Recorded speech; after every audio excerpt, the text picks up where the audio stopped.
Listen to AM 560 The Answer online at 560theanswer.com, on the AM 560 mobile app, on your Alexa-powered smart speaker, and on TuneIn, iHeart, and on Odyssey.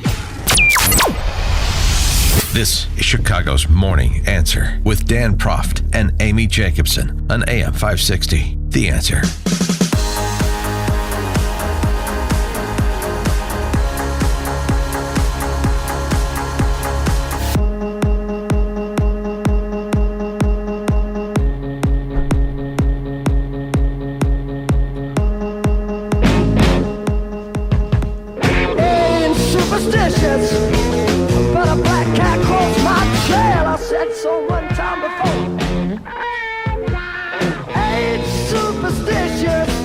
Rod Stewart and Jeff Beck were such a great combination.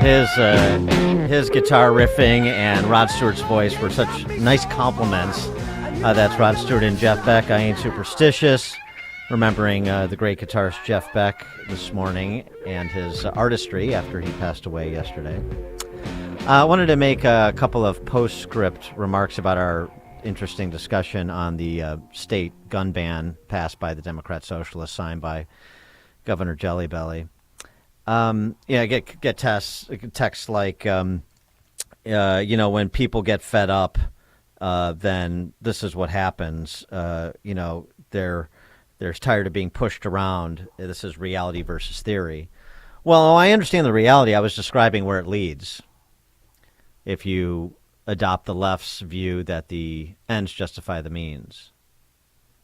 And in reality, there's a process to express a disagreement. And by the way, sheriffs are not the only elected officials that are sworn to uphold the state and federal constitution. And many elected officials who take those oaths of office do not. And this is why you have checks and balances, including on sheriffs. So here's the thing. This is the state that we collectively chose. Mm-hmm. And so you don't like the Democrat socialist dominance of this state. You don't like living in something that approximates a banana republic in terms of the model of governance, the feudal system in Chicago. You don't like the suburbs being taken over by Chardonnay Antifa types. Well, then do something about it, because this is the choices we're making. And I am specifically here talking about those who understand what's at stake and still don't participate and provide all sorts of rationalizations and excuses. The Republican Party is awful, stipulated, and so I'm not participating. Well, you don't participate. Like, for example, 330,000 Trump voters in 16 and in 20 who didn't show up in 2018, and many of them who didn't show up again in 2020 per the turnout, particularly south of I-80, the light turnout south of I-80, where all these sheriffs are revolting, and other conservatives like in McHenry County. And again, I agree with their position, but not their process. And for those that are fed up, why don't you behave like you're fed up? Constructively, of course, through the processes that are available. And Governor Pritzker saying this morning to police officers and sheriff's deputies, they will do their job or they won't be in their job. Yeah, I mean, again, first, whatever. That's the typical bloviation. But the people who are saying it's fine if the sheriffs declare this thing unconstitutional, again, they've made enforcement an issue by putting themselves forward as arbiters of what's constitutional. If they had done nothing, said nothing, and just said, well, enforcing this gun ban is not the highest best use of my limited resources with my officers, fine. There'd be no issue. They made it an issue by sending out press releases saying, I so decree this unconstitutional. Again, even though I agree with them, that's why you file suit and you challenge this in a court of law, just as we have done and prosecutors have done with the Safety Act. By the way, for those people who are rallying for these sheriffs, what do you say to Ron DeSantis in Florida when he fired that prosecutor who wouldn't enforce Florida law? And by the way, in Florida, the governor has the power to do that, state power to do that, What do you say? Was Ron DeSantis wrong? No, he was not. He has the power. The prosecutor said he's not going to enforce certain laws that were duly passed by the state legislature and the governor and signed by the governor in Florida. And so you don't want to enforce the law, then we're going to find somebody who does. Yeah, there is an importance of being intellectually consistent when it comes to something as important as the rule of law, substantive as well as procedural due process, the checks and balances we have. Just because you have politicians that have been elected in Illinois who don't believe in checks and balances, who don't respect either our state or our federal constitution, and as they've proved in so many instances, including most recently with Pritzker's purge law, doesn't mean that we should follow suit. Then we're just all going over the edge together. I don't want to go over the edge. Okay. Moving on, before we get to our friend Congressman Bryan Steil. Yesterday, they trotted out a ill-equipped KJP, who the White House spokeshuman, who is just completely helpless. So I hate piling on. I don't hate it that much, though, not enough to not do it. And this was her response to the question of whether Joe Biden can be trusted with classified information. How can President Biden be trusted moving forward with America's secrets? Because his lawyers, his team did the right thing. But he had a closet with classified his lawyers information in did it the that right they found. How did it get there? Again. Did the He lawyers did. do He the was right thing? surprised that the records were there. He spoke to this But they were personally. there. He was surprised that the records were there, and when his lawyers found out and his team found out that they were there, they turned it over to their archives. So that makes everything all right. Yeah, It's okay. So he doesn't even make any sense. So his lawyers did the right thing, but he did the wrong thing? Is that what you're saying? That's what she's saying. He's surprised by documents. So he had no involvement in selecting what documents would be taken and where they would be stored. No, didn't know anything about that. Does that make sense? No, it doesn't make sense. Jonathan Turley, a law professor from George Washington U, on Biden's statement yesterday that KJP was trying to reimagine. He said, the lawyers told me not to ask what the documents were. Well, I can understand a lawyer saying don't say anything because there's a potential criminal investigation. But there are two steps to this investigation. One is to secure the documents, which has occurred, and the second is to determine if there was any breach of security. For that, you need to know who saw the documents. And the chief witness is the president. You have to ask him, here are the documents in the box. Do you remember asking for these, working off these, showing these? The president just said I was briefed but told not to ask what the documents are. Right, and then the collective Biden White House just hides behind process. We can't say anything, can't answer any questions with any sort of detail because there's a process. There's a process. Merrick Garland has launched a process, and so everybody has to shut up, even on things that are not really legal questions. For more on this and other matters, please be joined by Wisconsin Congressman Bryan Steil, right over the Cheddar Curtain there in Kenosha. Bryan, thanks for joining us. Appreciate it. Thanks for having me on. So your reaction to what we've heard from Biden on Tuesday and KJP yesterday, I suppose, about these classified documents after a second trove of classified documents was found by somebody somewhere, and we don't know much about that either. Yeah, this is the continued hypocrisy and double standard of the Biden administration.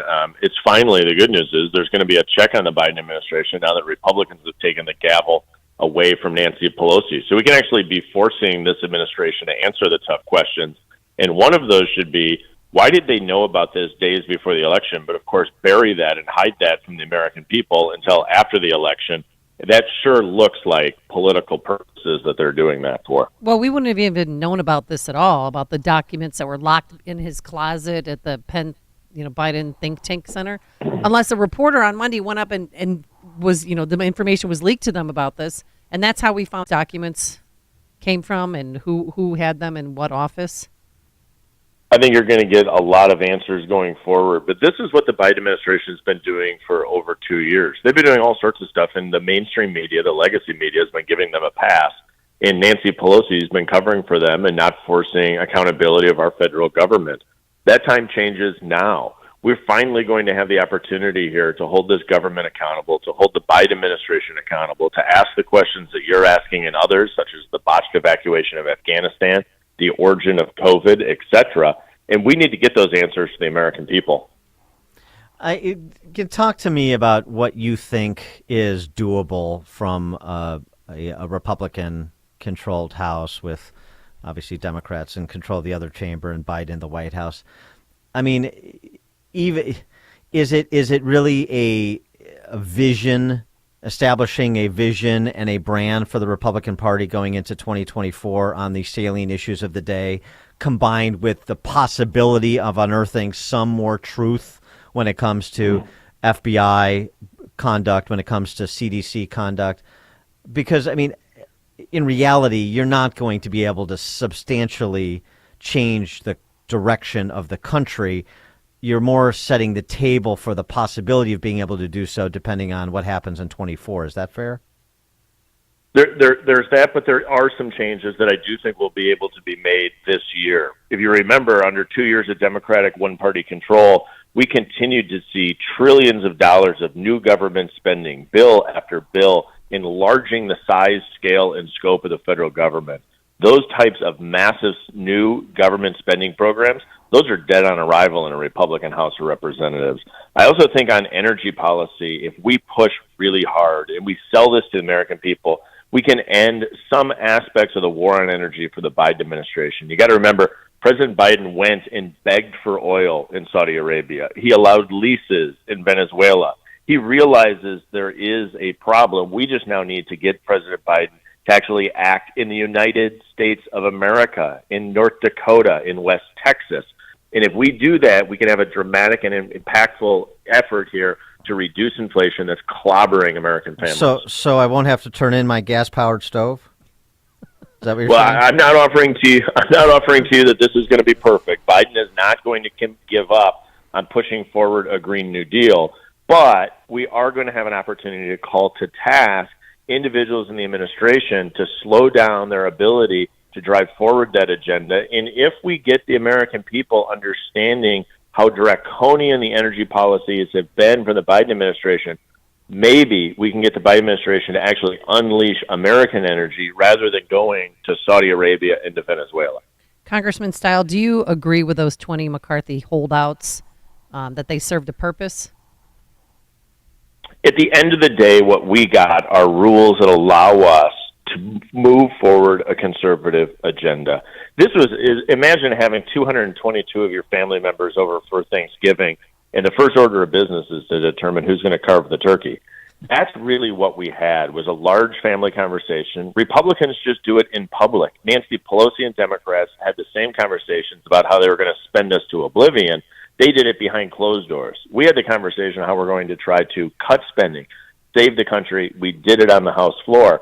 I think at the end of the day, the rules that we're going to operate under set us up for success, culturally align us to say we're going to make difficult decisions to actually try to get out and save this country, and nothing is more important than stopping the wildly reckless spending that we've seen over the past 2 years. Speaking of spending, unchecked spending, I won't call it reckless, but I will call it unchecked at this point. What about with respect to aid to Ukraine? Is there going to be a demand for a little bit better accounting as it pertains to where the money that American taxpayers are providing is actually being spent? What impacts it's had? Is any being kleptocrated out of the system? Those sorts of questions that when people ask them, including some Republicans, they're sort of ridiculed as Putin flax or something like that, when, of course, that's not the case. And there's no, from my perspective, there is no opposition to supporting Ukrainian people, pushing back Putin. I'm not interested in advancing the interests of some KGB communist any more than any other Republican is. But people, including Republicans, smear people who ask any questions about this unchecked aid. And I wonder if there's going to be a little bit more measure from House Republicans on that. Well, I think you're going to see an accountability of how every tax dollar is spent. We should review and analyze how all of your money is being spent here in Washington. And what we've seen before is all of these spending bills were drafted by Nancy Pelosi, Chuck Schumer, and Joe Biden. For the first time in 2 years, that process ends. And now we have Republicans with a seat at the table in accountability of how your tax dollars are spent, not only as it relates to foreign policy such as Ukraine, but across the board, energy policy, et cetera. We need to be accountable to the American people, and that starts now that Republicans took away the gavel from Speaker Pelosi. He is Congressman Bryan Steil, Republican from the 1st District in Wisconsin, right there over the Cheddar Curtain in Kenosha area. Bryan, thanks as always for joining us. Appreciate it. Thanks for having me on. Thank you. And he joined us on our turnkey.pro answer line. Listen to podcasts of Dan and Amy from the AM 560 mobile app. Download it today at 560theanswer.com/mobile. Exercise more, lose 10 pounds. Tired of New Year's resolutions you can't keep? Here's one you can keep, saving more for retirement. If you're a small business owner, independent, professional, consultant, or self-employed individual, according to the IRS, you may be able to save up to $265,000 a year pre-tax. You may think, I already have a retirement plan. I can't put away that much each year for retirement. No, you can't. Not with a traditional retirement plan, but you can with a defined benefit plan.